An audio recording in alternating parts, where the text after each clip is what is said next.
மறைந்த முன்னாள் சட்டமன்ற உறுப்பினர் புகழேந்தி அவர்களுடைய உருவ சிலை திறப்பு விழா நடைபெற்றது.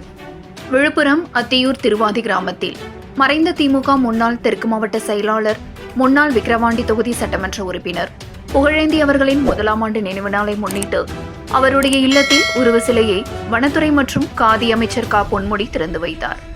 உடன் அரக்கோணம் நாடாளுமன்ற உறுப்பினர் ஜெகத் ரட்சகன், விழுப்புரம் தொகுதி சட்டமன்ற உறுப்பினர் லக்ஷ்மணன், மாநில ஆதிதிராவிடர் இணைக்குழு செயலாளர் புஷ்பராஜ், தெற்கு மாவட்ட செயலாளர் கௌதம சிகாமணி, மாவட்ட ஊராட்சி குழு தலைவர் ஜெயச்சந்திரன், விக்கிரவாண்டி சட்டமன்ற உறுப்பினர் அன்னியூர் சிவா, தலைமை வழக்கறிஞர் சுவை சுரேஷ், மாவட்ட வழக்கறிஞர் துணை அமைப்பாளர் M.K. காளிதாஸ், நகர செயலாளர் சக்கரை, நகரமன்ற தலைவர் தமிழ்ச்செல்வி பிரபு, நகர இளைஞரணி அமைப்பாளர் மணிகண்டன், நகரமன்ற உறுப்பினர்கள் அமிர்தராஜ், வெற்றி, மாவட்ட விளையாட்டு மேம்பாட்டு அணி துணை அமைப்பாளர் வழக்கறிஞர் சதீஷ், கோலியனூர் ஒன்றிய செயலாளர் தேவசிகாமணி, கோலியனூர் ஒன்றிய செயலாளர் மும்மூர்த்தி, மாவட்ட சிறுபான்மை துணை அமைப்பாளர் தாஹிர், மாவட்ட பொறியாளர் அணி அமைப்பாளர் புகழ் செல்வகுமார், மாவட்ட கழக துணைச் செயலாளர் முருகன் உள்ளிட்ட பலர் கலந்து கொண்டனர்.